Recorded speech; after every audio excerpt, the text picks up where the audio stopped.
Former executive turned lifestyle entrepreneur, Connie is ridiculously dedicated to inspiring individuals to activate their power and live their dream as a lifestyle entrepreneur. It's time to sit down, lie down, or squat down and turn up the volume. Up or Out with Connie starts right now. Well, hey there, it's Connie Fife, your unstoppable diva, and welcome to the Connie Fife Show.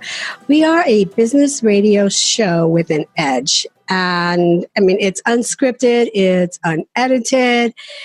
You just never know what you're going to hear on our show. But it's all good because we want to help you and provide you tools, tips, so you can excel in your entrepreneurial business. Because let's face it, there's ups, there's downs, there's peaks, there's valleys. And sometimes, again, as an entrepreneur, you're across the board. You're a multitasker. You want to get it all done. And you need to stay motivated while you do it. And we're providing you the tips to do that. So I don't want to get into much of that right now because we have a phenomenal guest for today. So I just want to jump right into it. Now, he is someone, he was just an ordinary person, but he found himself in a very extraordinary situation. He was a top sales producer, and I bet he still is, in every company that he has worked. But on January 15th in 2009, and I can't believe it's that long ago already, but in 2009, you heard this in the news while traveling on a business trip that he had made hundreds of times before.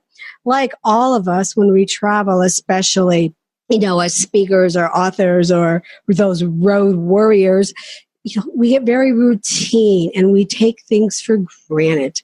But then something happens, something that really nudges us, something that really kicks us in the rear end and changes that daily routine and changes everything in our life. So you've probably guessed it by now who we have on our show. I just want to welcome right now to the Connie Fife Show, Dave Sanderson. Hey, Dave, how are you? Connie, thank you for having me on, Dave. Thank you very much. So the Miracle on the Hudson.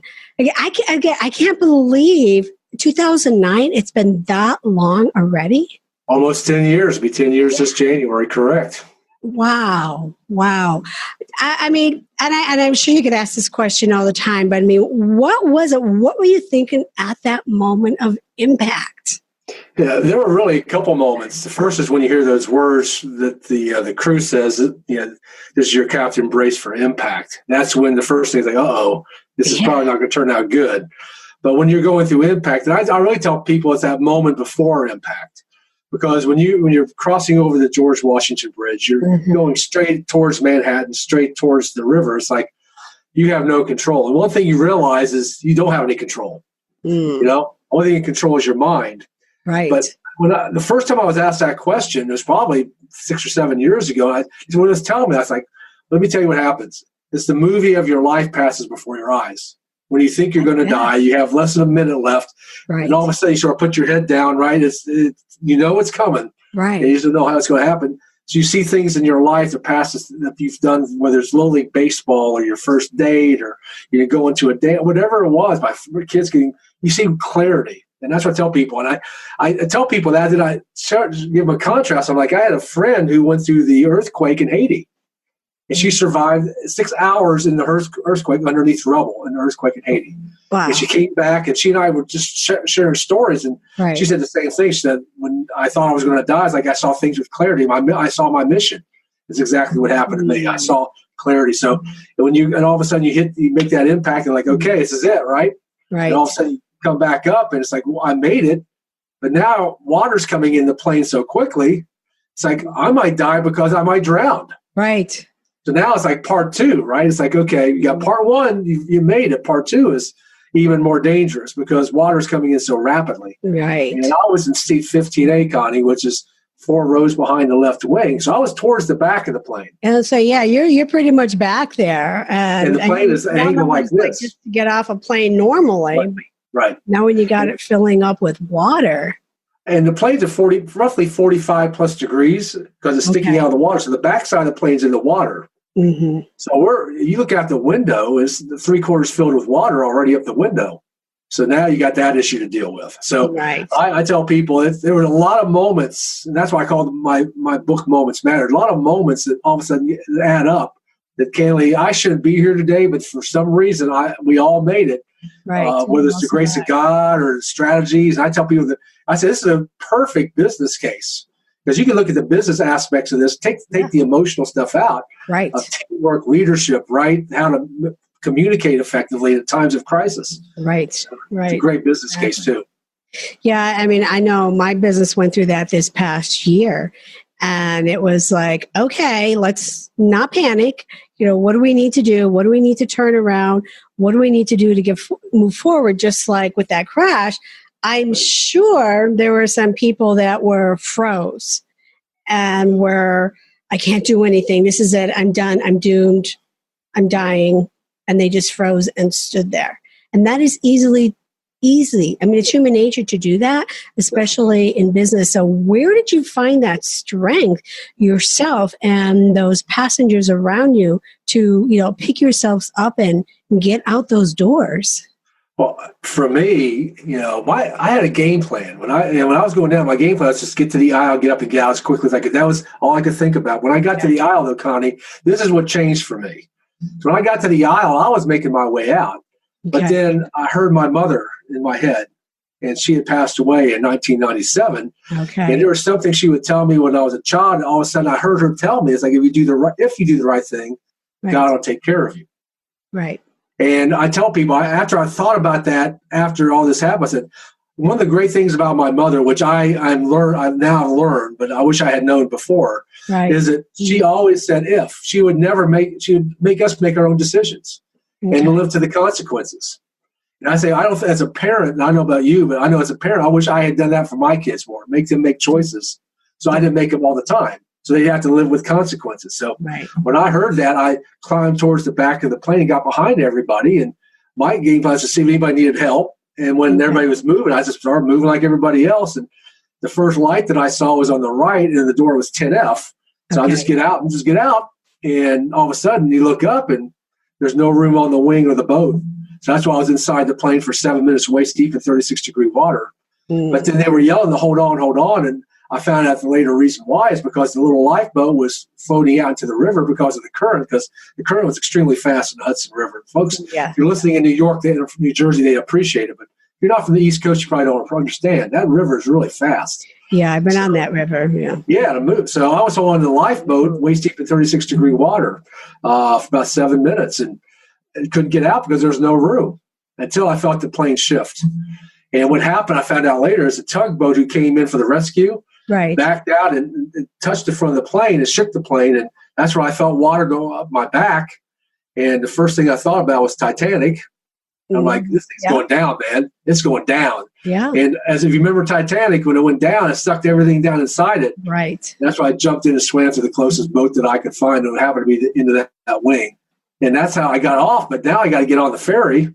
And finally, two guys just grabbed my arms and pulled me on because I couldn't. I said, I can. And all of a sudden, the word my mom hated most of her life was the word can. So all of a sudden, someone grabbed me and threw me on. And I thought I made it.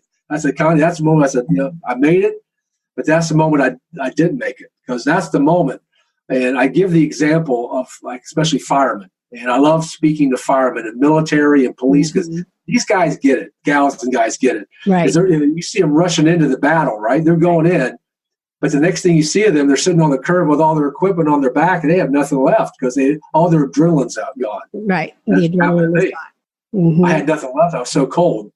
I can't tell people, I can't explain how cold 36-degree water is for an extended amount of time. And that's the moment I really thought that I wasn't going to make it. I thought I was going to die now because I can barely breathe. Because the adrenaline was gone, and now that cold was just hitting your body. Right. And it's so hard to even think about that. But let's use that in terms of a business. So, a business goes down, a business crashes, they come back up from that. So how do they take that? How do they grow from that traumatic experience to even cultivate their personal leadership skills? Oh, that's a great question, because that's why I did my TED Talk. I want to do a TED Talk, but candidly, I have a compelling story, but that's not enough. If you've probably done a TED Talk. Everybody's done a TED Talk. No, you got to have that angle, right? Right. Well, my angle was post-traumatic growth syndrome. How do you grow from challenging life experiences? And I use that framework, and it's called PTGS, post-traumatic growth syndrome. Okay. And I only got 18 minutes, so I've expanded it. And one of the things I talk about, to answer your question directly, is one of the things I learned by being the security director for Tony Robbins for 10 years. And when he teaches everybody, it's just not something he just taught me. He teaches everybody. But the meaning you attach to something produces the emotion of your life. Mm-hmm. Your life, all your life is filled with emotion. So when you're going down in a business crash, whether it's a plane crash, a business, or whatever crash it is, you attach a meaning to it. Yeah. Right?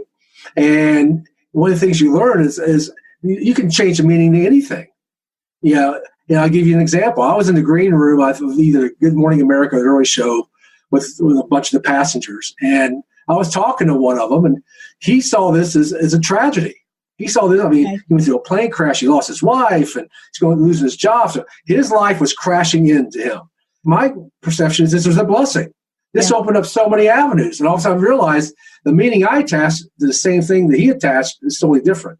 So by reframing the meaning, to answer your question, if you're going down in a business crash, you got to reframe it. What's the opportunity I can get out of this? Right. Because through every depression comes, it's a cycle of life, right? You go from winter, spring, summer, fall. Right. And you're in a winter. Spring's coming. You just got to hang in there. Right. Right. Mm-hmm. I love that analogy and how you put that, because it is so true.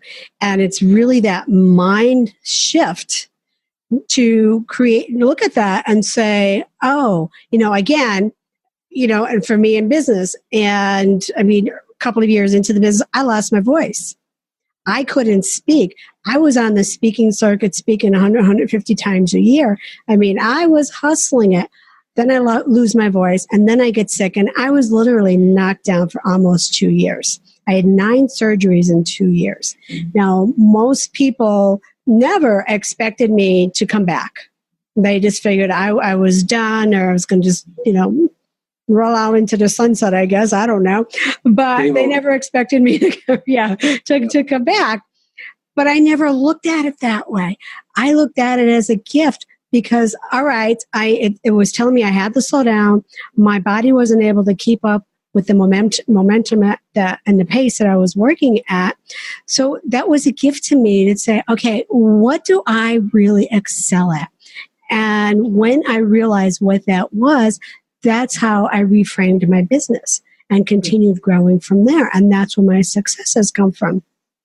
Even when I lost my job with the Girl Scouts, I loved working with the Girl Scouts. And still to this day, to tell people I was CEO of Penns Woods Council, I am so proud that I did that. But when I lost the job, I was devastated. I joke that I sat around my pool all summer and drank a lot of margaritas, because the gift was it happened during the summertime. So I got to do that. But again, initially, even that gift was, okay, where do I go next in my life, in my career, and what it is that I'm going to do? And through all of those ups and downs that have happened for me, even over the last 12 years, it's really understanding that I enjoy helping other people succeed, helping them, giving them the tools so they can grow and be what it is that they want to be, so they can grow and excel in their business, and being like your mother, helping other people, and that gift will come back to you. So I so love that analogy that you used. So how are those moments, that moment of, I guess not of impact, but you had several moments, how has that changed your life to what you're doing today? I appreciate you asking, because a couple of things came out of this. Number one, I realized that I had a different mission. That I worked in corporate life for 31 years. You worked in corporate life, right? Yep. Loved it. Made a lot of money. Yeah. Loved it. Made a lot of money, right? And it has security. But when I was with Tony, when we were sitting actually in Chicago, when we had this talk, and we were talking, because it's time for you to go out and do your own thing, because you'll never be free unless you do your own thing. You always be beholden to somebody else. Right. But how do you do it, right? Because now I have fear of, what if I fail, right? Right. But okay, you know what? I'm really good at sales. I've been a top producer. So you know what? I can sell. Revenue solves a lot of problems. Right. Unfortunately, there's another side of the business too, which is called administration. And I wasn't very good at that. So I ran into you talk about a business crash, a personal plane. My personal plane crash moment was I didn't do a very good job at accounts receivable. As a speaker, right? I'm out there doing my thing, right? But collection's another part of this. And I wasn't very good at that, so I got way behind. Right. And so I had to figure it out. Because one of the things I've learned is, life's about strategies, right? There's a strategy for everything. You just got to find the person or the way to get the strategy done, and you can get anything accomplished. Right. So the way to do that is model people who've done it before. Right. So I always was seeking out other people who've done what I did, like you. If I had known you, I'd probably called you and say, Connie, I'm running this challenge. How do you deal with this, right? So I seeked out people. But one of the things that I did, Connie, which changed everything, it's changing everything now for me, it's taking me a whole different direction, is, I look back and said, no, when was I really successful? Mm-hmm. And I looked at it, and when I was successful is when I had my first mentor, and I was going and investing in myself in personal development. Right. So this last summer, I went back to all these notes that I took, all the seminars that I took, all the tapes that I have. Mm-hmm. Yes, I still have tapes, right? And I've been investing myself, and all of a sudden, that good stuff's in my mind again, right? Yes. And now I'm mentoring people and sharing the strategies, right? That were given to me back when I was in the 20s and 30s. Right. So to answer your question, right? I mean, you're going to go through stuff. No one goes through life unscathed. No. Everybody's going to have that personal plane crash moment, one or two of them. It's how you respond, right? And what do you do with that moment? And you did a challenge. You lost your job at the Girl Scouts. Yeah. But it gave you a chance to reframe, what am I going to do with my life? Right. Instead of saying, poor, pitiful me. Right. And I heard somebody on Facebook recently, I forget exactly now how he put it, but it's, in line with what we're talking about. He said he meets and runs into so many people that say, oh, I can't get a break. Oh, I can't get a break. And he said, take that out of your vocabulary and just figure out what it is that worked or didn't work, and shift. And I always say pivot and shift it and figure it out what it is that you need to do to change that and move forward. And like for me, like this past year, we had to shift and pivot because we had such an intensity of people hitting our website for our community that that the website crashed. Good problem to have. Yeah, right. Great problem. Like 2 weeks before we were having a conference here in LA. And so we had to postpone the event because, I was going back to the team, like what the hell's going on? Or why is this happening? So 2 weeks prior, and people were emailing saying, we can't register. And so, but yeah, we had over 728,000 hits to the site in 24 hours, and it crashed. Wow. So yeah, great problem to have, but now you have to look at it differently. Right. Now you have to, that foundation has now, scaled itself, multiple times. So now you have to change how you're running the business. So every time you grow, you have to look at that ladder and say, okay, am I keeping up with where I want to be, where I want to go, and, making sure that you're serving your customers and clients at the same time. Quality problem. Right. Yeah. I know, but that's a great problem to have. I'm like, yeah. So my summer was rebuilding. So we took the one website, and it is now 4 separate websites. Yep. Because I just, I don't want to have that problem again. And then rather than having a shared account and platform, I invested, and I have my own platform now for that. So we have a lot more room to grow in that space. But yeah, great problem to have. But again, I looked at it and said, okay, how can we shift this? Even for our show, it now being the Connie Fife show, when we made that shift, we make our mental shift, we also attract other people around us. So we've attracted, NPR and Sirius XM and CBS, and they came knocking on my door and said, you guys are like moving and shaking over there. We want you on board here as well. So all of these opportunities come, but it's going to continually be that, those waves like you were hitting when you landed in the Hudson.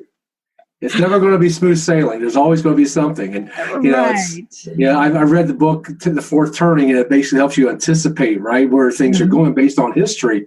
But it's like we were talking about, your financial situation may be in the winter of your life, but now you may be in the fall of your relationship. So, things are great here, but they suck over here. So, so you just got to put your mindset. It's like, okay, it happens for a reason and purpose. I got to deal with it.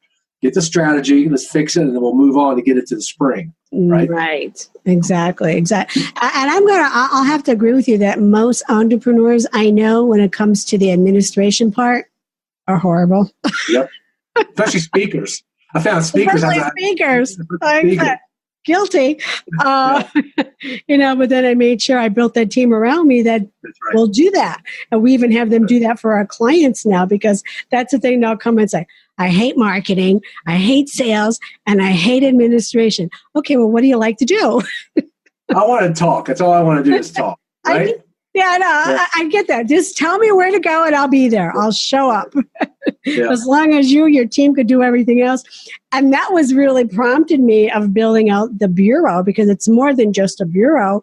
We do those things for the speakers as well, because again, I know when I started, there was no playbook in how you do this. And it was after, again, like you said, getting yourself into trouble, trying to catch up on things, saying, oh, I needed to do that. I can collect money right now instead of waiting 8 weeks. Wow, what a concept. Yeah, I ran national organization, and how did I not know that? Well, because I had other people that did that for me. That's right. I was a sales guy. I sold, right? I did a good job of that. I'll bring the sale in. You deal with it. Right. And I was the fundraiser. So I was the face of the community. I was always out and asking for money, like sales. Yep.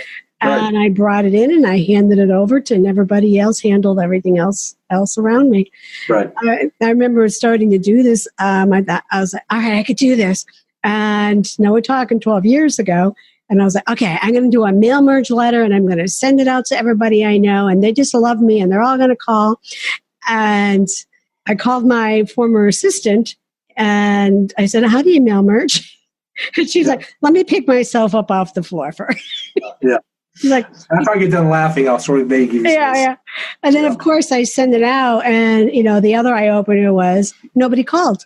It's like, well, wait a minute. Why isn't anybody calling? So now your ego is like, okay, we got to do this differently.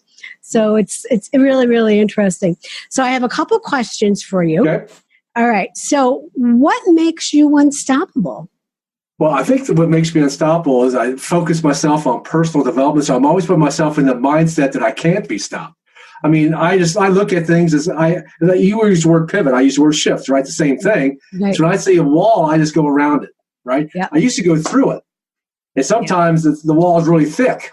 Yeah. But, I figured out where, so, and this, I'll give you an example from the plane. This will maybe give a more vivid example. Because one of the things I realized when all this stuff was happening, and as all stuff was breaking loose, all right, the term I used on TV many times is controlled chaos. Where, no one's losing their heads, but man, things are happening quickly and you got to adjust quickly.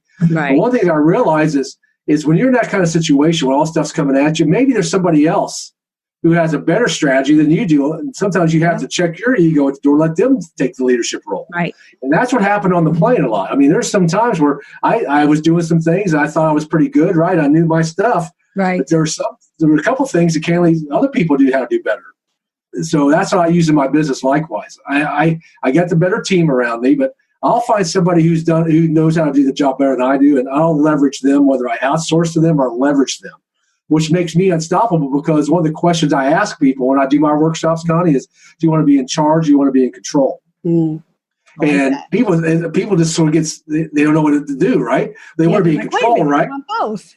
Yeah, but you can't do both, right? Right. See, I can control everything, but if you're in control, it's controlling you.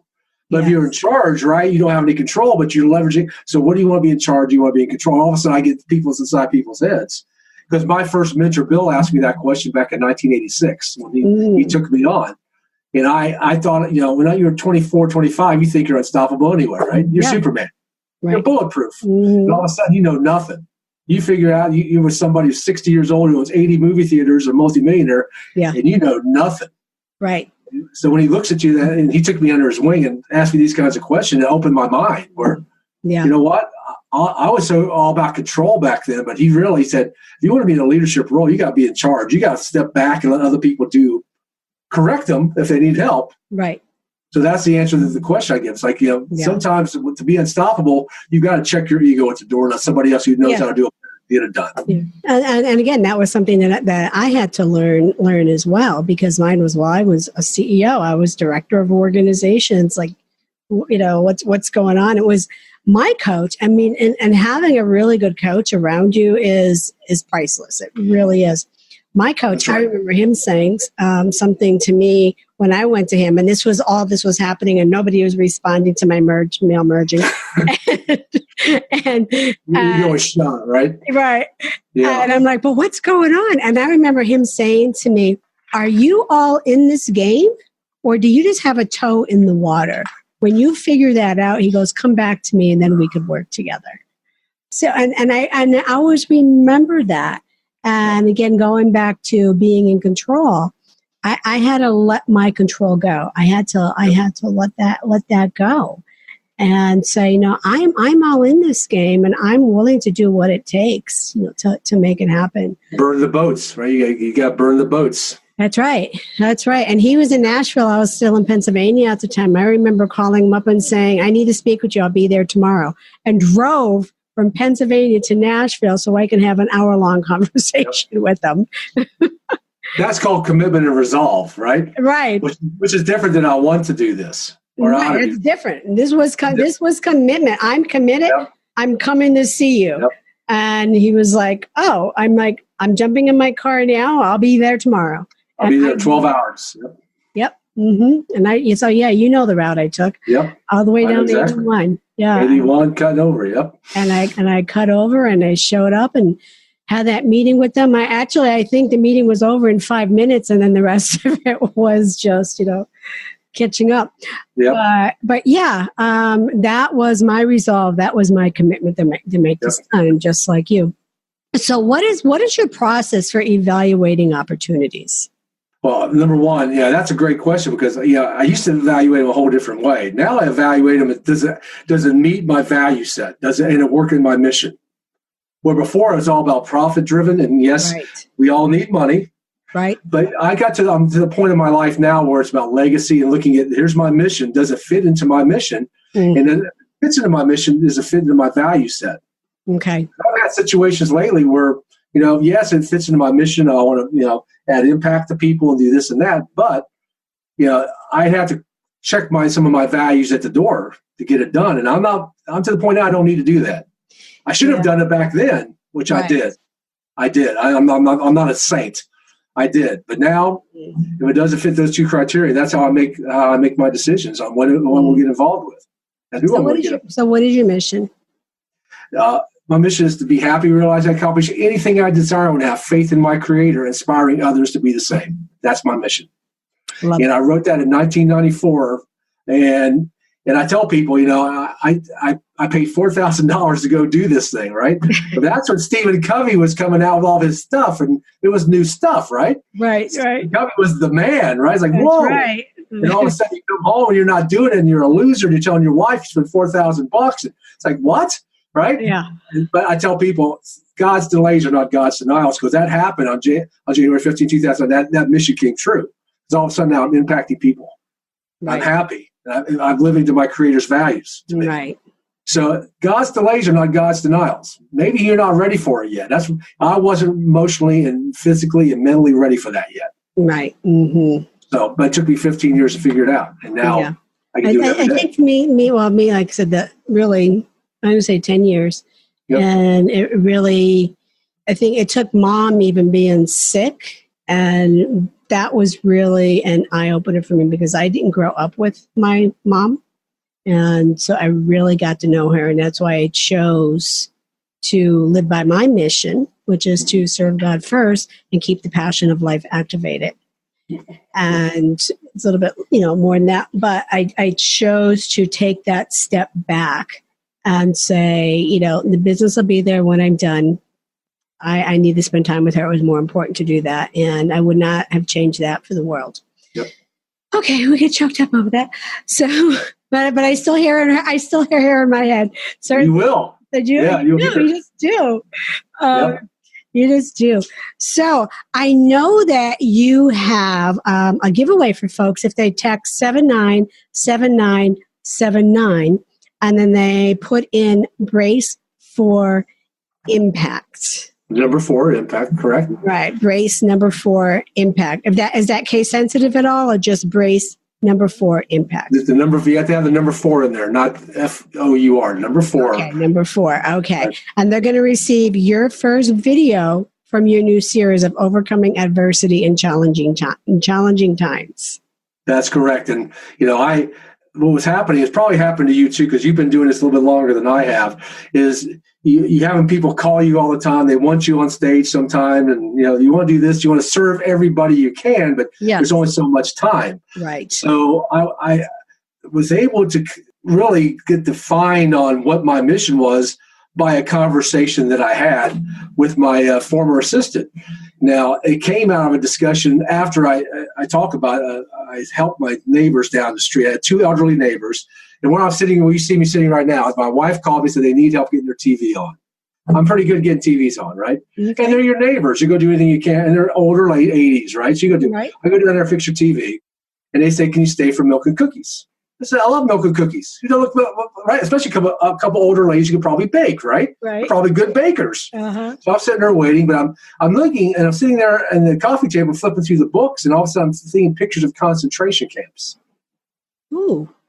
And I'm like, I love World War II history. I mean, I'm all in. I love to read about. So they came out and said, hey, where did you get this stuff? This is great. They said, well, we were there. And they showed me the inside of their arm with the numbers on their arms. Oh. They were there. Wow. So I said, tell me your story. Let me record your story. I mean, they're in their 80s. They're probably not going to be around too much longer. They said they would not let me record it, but they told me this story.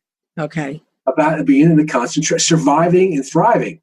So I told my assistant this. She goes, what you need to do is you need to put this in audio, at least audio format for your grandkids and great-grandkids, so they can hear from your voice what happened that day from your perspective. Right. So we did that. So all of a sudden we found out there's like 12 principles that that basically I talked about through this whole thing. And one of them is overcoming adversity. So I did a video for my series. It's called Cultivating Personal Leadership. And one of the first videos I did is overcoming adversity at challenging times, because everybody faces their personal plane crash, Connie. You've had it. I've had it. Everybody's got it. Yes. So I want to give this to folks. And they text that number. They'll get this free video. So, and I just say, just watch it. But more importantly, give it to a younger person. Because a lot of these kids these days, especially millennials and Gen X and Gen Yers, they haven't gone through some of this stuff. They all of a sudden get hit with something and they don't know how to handle it. So it's just a 12-minute video. I would just love for you to pass it on. That's my gift to you for checking in with Connie today. Thank you. And I'll be sure that we get it out there, we promote it, we let people know that it's available to them. So, and then our listeners can find you at DaveSandersonSpeaks.com. That's correct. That's my website, and we're always popular with new information and things, and so that's the best way to contact me if you have any interest. And what we're doing right now, Connie, is once again we just talked about how to people want to get access, but it's so hard. So I've made a commitment. I want to be able to, what we talked about is leverage. I want to leverage my mentors. I mean, you've had a lot of mentors. I've had some tremendous mentors, and some of the people I've talked about today. So I've started this group, Impact. I'm going to take a select group, about 100 people, and not only give them this specialized content that I've learned from my mentors, but give them access to my mentors. People like a Dominique Wilkins, who's a Hall of Fame basketball player who I'm in business with. What does it take to be a Hall of Famer? What's the mindset? Right. You have an opportunity to talk to a Hall of Famer. You have a chance to talk to a guy who just sold a business for $300 million who I'm in business with. Right. What's that mindset? So one of my goals in this impact group, and you go up and check this out on my website, is not only do you get great new content and exclusive content, but you get to meet my mentors. One of the gentlemen who works with Dave Ramsey, who's an amazing entrepreneur. What does it take to work with a guy named Dave Ramsey and be a part of that world? Dave Ramsey is definitely good, and Dave Ramsey is very close associates with my coach. So that's being in Nashville, I'm sure he is. Right. So that's right. Yep. So that's how I know them. Michael Hyatt, Dan Miller. So Dan Miller is a central person to one of my mentors who's going to be on our show on Thursday. Well, he's been my mentor, the one that I've been talking about.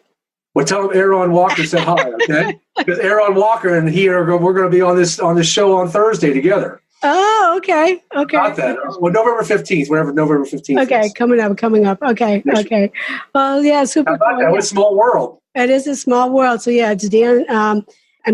I thank Dan and congratulate him, and just for everything, and again, just for being my mentor, and just for being there. I could pick up the phone, call him. So I think it's been 10 years now, and I'm on one of his coaches through the 48 days group as well. So I'm thinking about going on his cruise next spring. So you might see me there. So you might see me there. I mean, this is a small world, because these mentors, they're getting up in age, as you know, right, Connie? That's right. We got to leave it to us now to take the ball and run with it. So it's our obligation to do that. Yeah. And I know that's, where these guys are at too. But yeah, the three of them, him, Michael Hyatt, and Dave Ramsey. So yeah, I've got to meet each of them and get to know each of them personally. So that's what I'm doing with Impact, and getting some of these people we were talking about, you have personal access to. So if you're interested, you can check that on the website too. I'd love to have you as part of this group. Cool. Well, I want to thank you for being here. I mean, we could just continue chatting away here. So much information, and you are giving so much back to people, and just it's truly remarkable when we're able to share our experiences. And that was the one thing that I learned, because again, as an executive, you learn to be this tough person, and you're sitting in, the CEO seat, or at least that's how people perceive you, as being. And I come to realize that, no, you really need to be connected with people.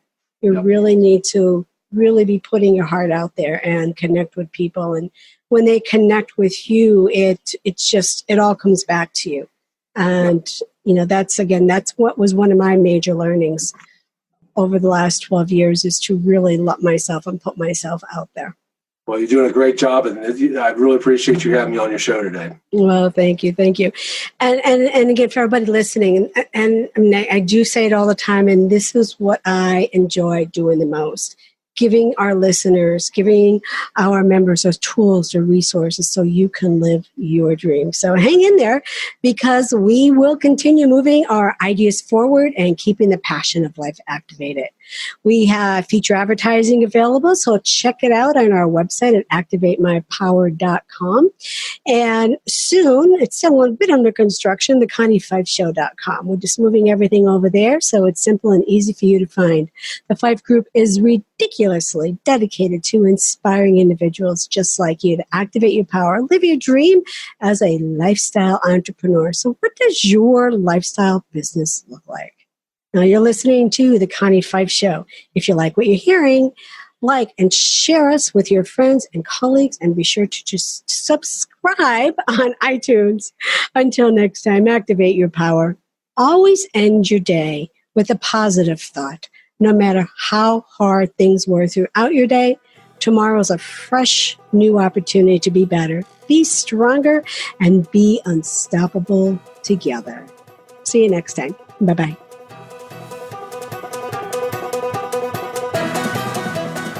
Hey, y'all. Thanks for listening to Up or Out with Connie.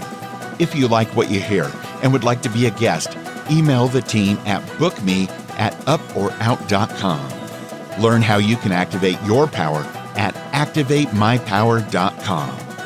We'll see you over there. Activate your power and be unstoppable together.